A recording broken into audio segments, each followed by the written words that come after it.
Good day everyone again. This is Kuya SMB mga kabunso, katimtak, and of course mga patuloy sa suporta kay Kuya SMB.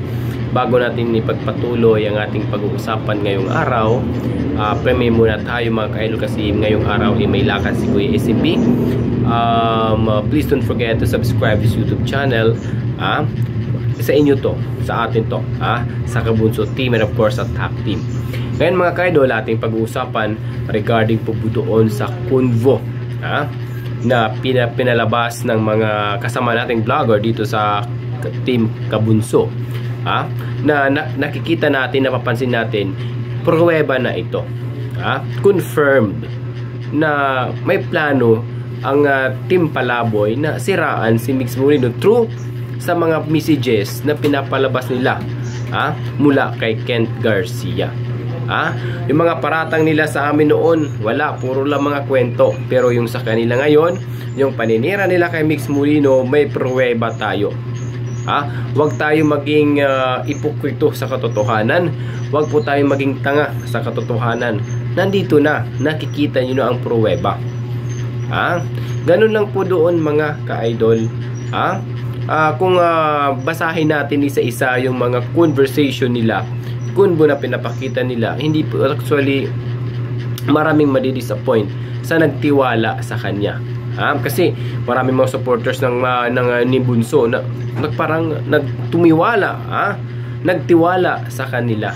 Dahil sa kanilang magagandang pananalita, magagandang pahiwatig sa tao, alang-alang sa ikakaganda ni Mix Molino. Pero hindi nila alam na ito pala'y salitang word of brainwash na madala nila ang tao balang araw. O, tingnan natin ngayon, di ba? Ganun po talaga kapag may mga taong nakikipasok lang, nahihimasok lang dito sa community, na nakikigamit lang, na hindi sinseridad yung kanila pagsusuporta dito sa kabunsuan community, sa Mix community, kundi sariling interest lang ang kanilang nasa isip at nasa puso. Ganun lang po doon mga ka-idol. Di na kailangan magribat-ribat pa sa mga anong mga sasabihin nila. Ang importante, pinapaliwanag sa mga supporters na huwag agad maniniwala sa mga vlogger na bagong pass. Huwag agad-agad.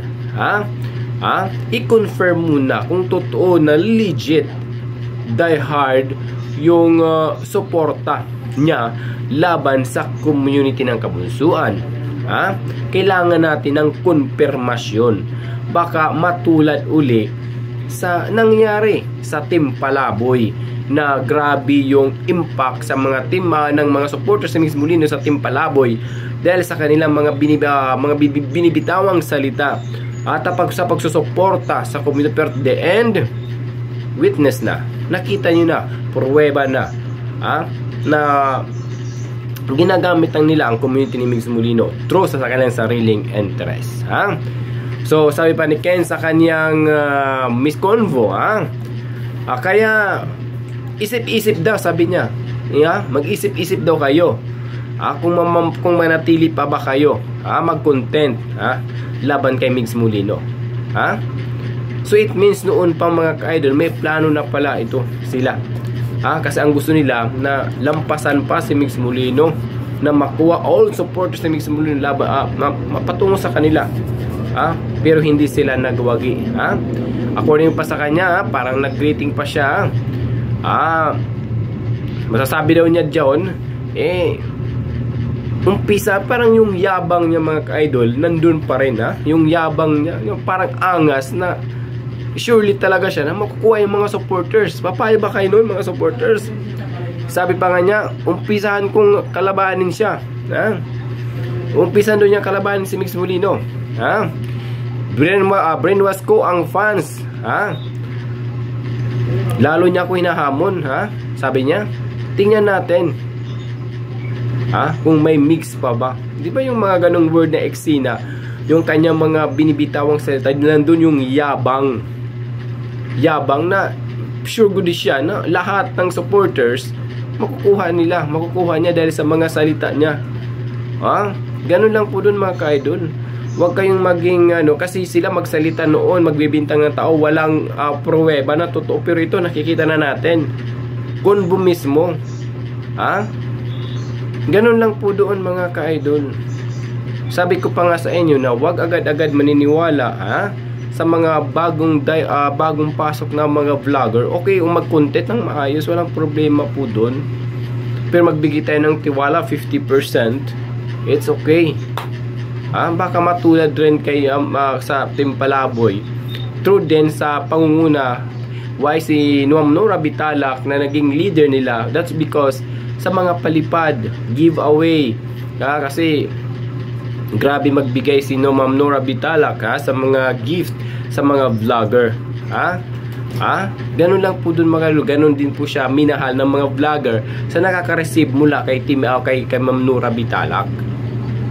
Nandun pa rin yung respeto ko, ma'am. It's because mas matanda siya sa akin. Okay? Ganun lang po doon mga ka-idol. Na wag masyadong maging mayabang. Nakita na nga ng mga confirm na nga, nakita na yung pruweba na ginagago ng iba, hindi naman lahat, ibang Team Palaboy, yung community ni Mix Muli noon pa. Kinukuha lang nila yung loob ng mga supporters na madala nila. At the end, kung madala na nila yung tao, mapamahal na nila ang tao, sisiraan si Mix Molino. Yun ang ginawa nila ngayon. Ganun po doon mga ka-idol. Maraming katanungan mga ka-idol, isingit po natin, kailangan pa ba ni Mix Molino ng defenders? Makakatulong po yan kay Mix Molino ang defenders. Opinion ni Kuya SMB regarding po doon. So madepende na lang ang vlogger kung i-defend niya ang kanyang iniidolo. Okay? Kasi actually hindi naman si Mix Masel noon pa, hindi naman nagsabi, okay, ikaw defender ko, ikaw Polano defenders ko, ikaw SMB defenders ko, i-defend nyo ako sa mga issues na walang katuturan. Wala siyang sinasabi. So madepende na lang po yan sa mga supporters kung magde-defend sila sa mga issues na walang katuturan laban kay Mix Molino. Pero yung premiso mula kay Mix Molino na magde-defenders ay wala pa naman. Okay? Wala pa naman. So for me, kaya kay Mix Molino, ma-defend din lang po yan sa mga vlogger kung mag-defend. Kaya mag-defend si Kuya SMB, mag-defender sa defender ni Mix Molino. Pwede rin naman akong gumawa ng mga opinion reactions na tapapansin natin dito sa social media na pwede tayo paliwanag din kung bakit babla ang sup-sup, pwede yun. Pero permiso mula sa kay Mix Molino, hindi na siguro kailangan. So madepende na lang pa yung mga supporters kayo kung i-defend nyo si Mix Molino. Ganun lang po doon mga ka-idol ang papel ni Mix Molino. So ang papel ng mga supporters, bahala kayo kung i-defend nyo si Mix Molino. O depende rin sa akin kung i-defend ko si Mix Molino. So may kanya-kanya naman tayong opinion, kanya-kanyang reaction, kanyang pag-iintindi at kanya-kanyang pag-uunawa kung ano ang dapat gawin. Ganun lang po doon. Ganun lang. So yung kanilang mga planong napansin na, nakita na, at least mananalaman ng buong supporters ng Kabunso, ng mixed community, na hindi pala sila tunay na diehard na supporters at concerned sa community ng Kabunso. It's because of nakita, napansin nyo at naobserbaran nyo at nabasa nyo mula sa isang GC, sa mga chat ni Kent Garcia, na hindi talaga makatarungan yung kanyang ginawa. Katapos ang gamitin si Mix Molino, yan ang ginawa nila. Diba? Ganun lang po doon mga ka-idol. Sila yung nagbibintang sa mga lumang vlogger ng Mamix, ng mga manluloko, mandurugot, budol, pero sila pala ang legit na budol. Sila pala yung legit na manggagamit. Yung mga ginagawa nila, ay yung mga binibintang nila sa amin noon, sila pala ang may tunay na pang-uugali na gano'n ang kanilang gagawin. Diba? Yung pala ang mayroon sila, mga ka-idol. Yung pala ang legit na budol, manggagamit. Mahal nila hindi nila mahal ang community ng Kabunsuan. Even si Mix Molino, ang mahal lang nila is sponsor. Mahal nila ang sponsor, hindi yung community, hindi yung kapakanan ng community ng Kabunso, kundi yung kapakanan paano dumami yung sponsors na bigay mula sa mga supporters ni Mix Molino na nagtiwala sa kanila punto per segundo. Nang naobserbara ng nalaman ng ibang vlogger na yung kanilang mga plano isiniwalat. Ito na nangyari. Nagkagulo-gulo na. Alright? Ganun lang po doon mga ka-idol. Dito sa social media, wala talagang perfecto na vlogger na you have no basher. Lahat talaga tayo dito. Kakaroon talaga. Hindi lahat ng sumusuporta sa atin puro positive. May negative man ta. Kung ngayon, sa mga supporters, nasa inyo na po yung kung magtitiwala pa kayo sa mga Team Palaboy sa kanilang mga ginagawang hakbang ngayon laban kay Mix Molino. So alam naman namin na yung mga supporters, hindi naman siguro kayo bubo, hindi naman po siguro kayo tanga, na hindi kayo marunong mag-obserbar ng buong katotohanan. Ikakaganda, ang aming layunin lang po dito noon ni Kuya SMB sa Mamigs noon na maging maayos. Uulitin ko po na maging maayos ang Mamigs, pero sira ang nag-hindrance na magkaroon ng ingay, magkaroon ng issue sa sariling interest para sila mapansin ng kabunsuan at Mamigs community noon. Sana nagpasalamat lang sila kay Papa Bear, because of Papa Bear nakilala sila dito sa Mamigs community. Tapos yung mga lumang vloggers kagaya kay Mayura Naik TV, kagaya sa amin sa makamahal dating mga vlogger, grabe yung paninira nila makamkam lang nila ang sponsor ni Mix Molino. Nakamkam na nila na medyo marami-rami na ang nagbibigay sa kanila sponsor, nagtitiwala sa kanila, at the end ito na gusto na nila uli kamkamin yung para kay Mix Molino. Ngayon hindi sila nagwagi. Nakamkam nila mula sa mga lumang vlogger. Binagay namin ng chance sila na maging pumayagpag dito sa loob ng Mamigs. Pero sabi ko at the end, may hangganan yan. Hindi lahat panahon para sa'yo. Ganun lang po doon na wag tayo agad wag maging mayabang sa pananalita na wala naman sa hitsura, wala naman sa kakayahan po ninyo. Sabi pa nga nila, nabuhay kayo dahil sa sponsors. Ganun lang po doon mga ka-idol. Noon pa sa SMBS humihingi, what I mean, hindi ako humihingi noon. Kusa silang nagbibigay sa akin, pero kayo ang humihingi. Kayo ang humihingi. Si Kuya SMB, alam ng mga sponsor ng kabunso noon, sa mga kagrishi ni SMB noon, hindi ako humihingi. Kusa silang nagbibigay sa akin. Ganun lang po doon. Tapos yung sinishare nyo, Budol SMB, manggagamit, umaasa, pero yun ang kanyang ginagawa ngayon. Kaya huwag kayo magbitiw ng salita. Baka panay kayo kuda dyan, kayo rin pala ang lulunok nyan. Ayun po ang nangyari ngayon. At least napaliwanagan ng lahat ng supporters ng kabunso na kami nagawa namin yun. It's because proper ang tama, ikakaayos ang Mamigs. Concern lang kami sa community na hindi magkawatak-watak. Pero kayo, gumagawa kayo ng ingay, ginagawa ng pasubra pananalita. Grabe yung pambabalahura ninyo, paninira nyo sa kasi nyo vlogger, makuha nyo lang ang gusto ng nyo para sa mga supporters. Ayan, yun lang po mga ka-idol. At least napaliwanagan ng lahat na confirm na ginagamit lang ng mga Team Palaboy, hindi ilan-ilan ng mga vlogger, ang community ni Mix Molino sa sariling interest. Ganun lang po doon. Siguro naiisip nila yun dahil kay malaki naman ang bigay na itulong ni Nora Bitalak kay Mix Molino. Si Nora Bitalak ang malaking nagbibigay sponsor kay Mix Molino. Bakit pa tayo magpapa-api pa dyan? Wala naman sila bigay, di ba? Parang doon sila nag-base kay bigay ni Ma'am Nora Bitalak kay Mix Molino na dapat sila sundin lahat ng mga kabunso kong followers dahil sila ang napapansin ng followers na si Nora Bitalak ang malaking ambag even sa charity ni Mix Molino noon, and of course sa kanyang pahalipay na bigay ni Nora Bitalak sa kay Mix Molino at kay Jetro Carey. Ganun lang po doon mga ka-idol, na again, wag agad-agad maniniwala sa mga anik-anik na mga vlogger na papasok dito sa what we call this sa kabunso.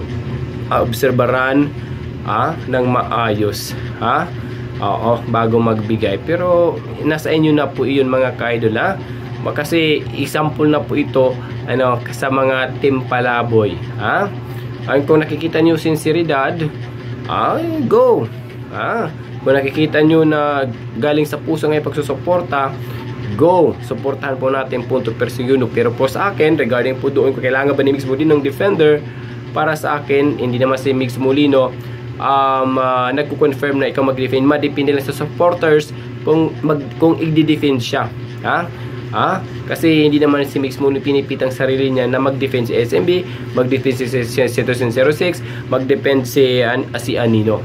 Okay? So, madepende na lang po sa amin kung paano namin ipagtanggol ang ating head founder ng Kabunsuan. So, even dito sa TEMTAC, So, magpasalamat din po ako sa TEMTAC through the under of Nanay Merly Peregrino, founder of TAC, na patuloy sa pagsusuporta kay Migs Molino punto per segundo. So, salamat din sa pag-iintinit, pag-uunawa, na winil kami uli si Kuya SMB sa nangyayaring mga not good na words na binitawan, na paninira nila sa akin, na brinwas lahat ng mga followers ng Kabunso noon dahil po sa mga team palaboy, Pero ngayon, nakikita na natin, lumalabas na ang buong katotohanan na mga binibitawang lang salita noon ay puro kasinungalingan. At the end, sa kanilang mga binibintang sa akin, kanilang binibintang kay Papa Bear, kanilang binibintang ngayon kay Migs Molino, sila ang lumulunok ngayon, dahil sa pinapakita nila sa tao. Dahan-dahan naglalabasan na ng buong katotohanan, na ano ba talaga ang papel ng Team Palaboy sa Kabunso community. Yan po ating alamin sa sunod na mga pakitang conversation ng ating mga kasi vlogger, kasi Kabunsuan community shoulder. Maraming salamat mga ka-idol, hopefully maintindihan. Of course, sa mga nandiyan bagong pasok sa mga Kabunso, mga TEMTAC, please don't forget to subscribe this channel. Sa inyo ito, magtulungan po tayo. Ayusin natin yung magulong community noon na pinasok ng mga ahas, ating lilinisin at sa tulong ninyo. Hindi ito magagawa ni SMB, hindi ito magagawa ng lahat ng mga vloggers under ng Kabunso, even sa TEMTAC, kung hindi tayo magtulong-tulungan na maiayos ang community ni Migs Molino punto per segundo. Hanggang dito na lang mga ka-idol. Again, this is Kuya SMB para sa punto per punto, back na back and full na full. Hopefully na makaintindi at anawaan din ng karamihan ang lahat ng mga purpose ng mga vlogger under ng Kabunso. Ang amin lang may ayos ang gusot at maging makatulong tayo makamit ni Migs Molino ang tagumpay. Hanggang sa muli, God bless, ingat kayo lagi.